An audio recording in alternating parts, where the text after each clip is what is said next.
కదా? ఎందుకు అంటే ఇంకా కొంతమంది కళ లేదు సార్, లేదా? బూట్లు లే కదా. సరే బూట్లు ఈరోజు ఇచ్చేస్తాం. ఆ తర్వాత ఈరోజు ఎంత బాగా వచ్చినారో అంత రండి ప్రతిరోజు. అర్థమైందా? క్రమంగా వస్తున్నారు, క్రమంగా రండి. వస్తే మీరు నేర్చుకుంటారు. అర్థమైందా? ఇది నానా ఏమి మనకు మాట్లాడదు. ఇండియా అంటే భారతదేశం యొక్క జెండా ఉంది కదా, మన జెండా ఎగరేస్తామా? ఆ జెండా రూపకర్త అంటే జెండాని తయారు చేసిన వ్యక్తి ఎవరంటే పింగళి వెంకయ్య. ఎవరు? పింగళి వెంకయ్య. పింగళి వెంకయ్య జాతీయ జెండా రూపకర్త పింగళి వెంకయ్య. పింగళి వెంకయ్య వర్ధంతి. అంటే ఈరోజు ఆయన చనిపోవడం జరిగింది. అయితే ఆయన మన ఆంధ్రప్రదేశ్ రాష్ట్రానికి చెందినటువంటి వ్యక్తి. అర్థమైందా? మన రాష్ట్రానికి విశాఖపట్నం జిల్లాలో జన్మించినాడు.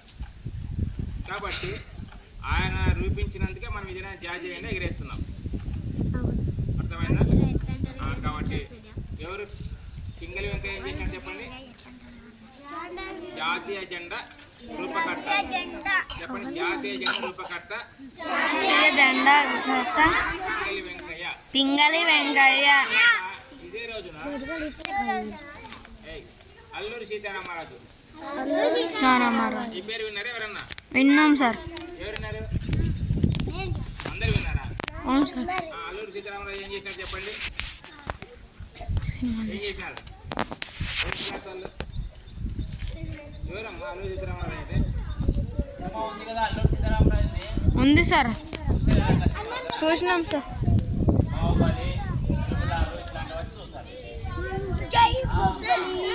కాబట్టి రారా ఏం చేశారా చెప్తావా? చెప్పురా. చేతులు పెట్టుకో. చెప్పు. మన దేశాన్ని కాపాడాలి. ఇంకా సరే, ఆయన బ్రిటిష్ వాళ్ళు మనల్ని పరిపాలిస్తున్నప్పుడు ఏమి స్వాతంత్ర పోరాటాలు పోరాడి ఏమి బ్రిటిష్ వాళ్ళని ఎదిరించి చనిపోయినాడు. అర్థమైందా? అయితే ఆయనకున్నటువంటి పేరేంటే మన్యం వీరుడు. ఏమన్నాడు? మన్యం వీరుడు. చెప్పండి. మన్యం వీరుడు. ఈరోజు ఆయన పుట్టినరోజు.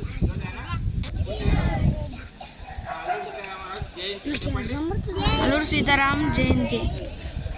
కాబట్టి ఇవన్నీ మనం గుర్తుపెట్టుకుందాం.